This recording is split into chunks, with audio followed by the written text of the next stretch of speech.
Guys, get ready. Movie के शुरू में हमें मायरा नाम की एक लड़की को दिखाया जाता है जो अपने हस्बैंड एडन के साथ अच्छी जिंदगी गुजार रही होती है।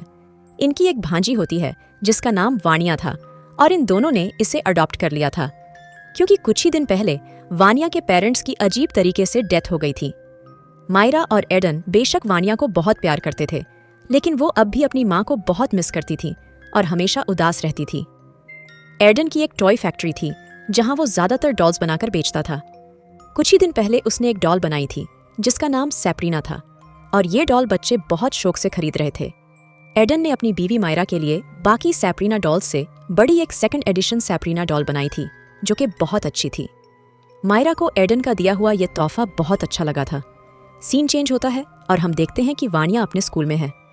वहां उसका एक दोस्त चार्ली गेम खेल रहा होता है। इस बच्चे का नाम डिटो था और वो चार्ली की मदद से अपनी ग्रैंड मदर की सोल को रियल वर्ल्ड में बुला रहा था। वानिया को ये सब देखकर बहुत अच्छा लग रहा था। डिटो वानिया को बताता है कि इस गेम को खत्म करने के लिए लोगों को प्रे करनी होती है ताकि इस गेम में बुलाई गई सोल्स वापस जा सकें। डिटो वानिया को iOS ऐप के बारे में भी बताता है जिसकी मदद से सोल्स को ढूंढ कर देखा जा सकता था। वानिया चार्ली गेम के बोर्ड को डिटो से ले लेती है। दूसरी तरफ हम वानिया को देखते हैं जो चार्ली गेम के मदद से अपनी मॉम को इस दुनिया में बुला रही थी।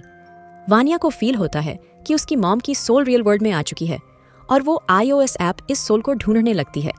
जाहिर है कि ये ऐप फेक थी और वानिया को अपनी मदर की बजाय अपनी आंटी मारिया दिख जाती है। मारिया वानिया को उसके कमरे में सुला देती है और सोने से पहले उसे सबरीना डॉल भी देती है। जब वानिया सो रही होती है तो हम सेब्रीना डॉल की आइस को मूव करता हुआ देखते हैं।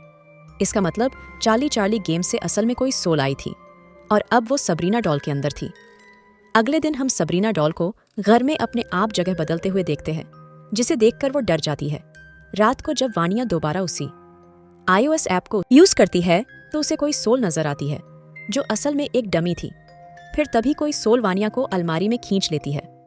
वानिया ये बात सुबह अपनी आंटी को बताती है और मायरा वानिया को समझाती है कि उसकी माँ अंटनी अब इस दुनिया में मौजूद नहीं है, लेकिन अंटनी वहाँ मौजूद होती है।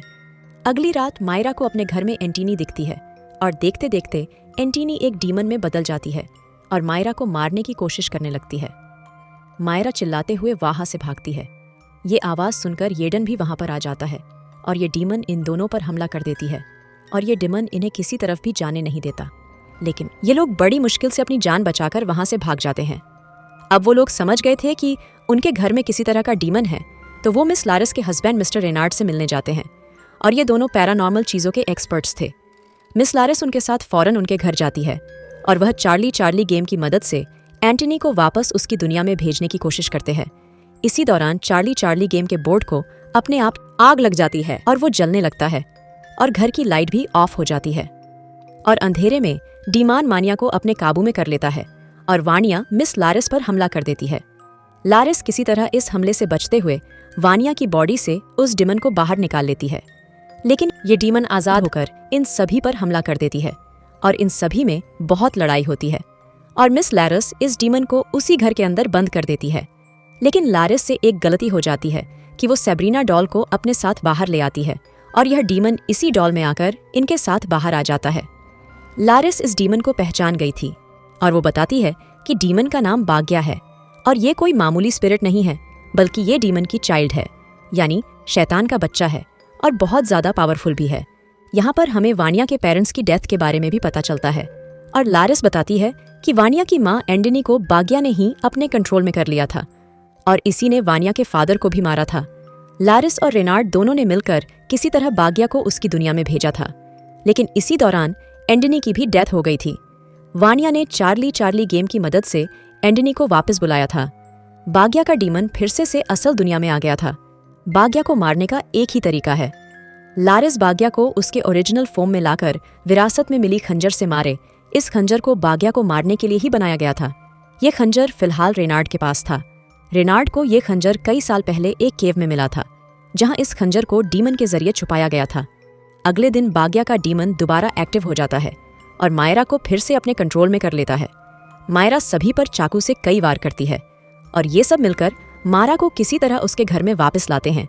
यहाँ लारास मायरा को काफी मुश्किल से उसके वापस लाते हैं और यहाँ लारिस मायरा पर एक्सोर्सिज्म करती है, जहां हमें पता चलता है कि बाग्या डीमन को सबसे पहले हमारी दुनिया में किसी इंसान ने ही बुलाया था। और यहाँ मूवी का सीन बदलता है।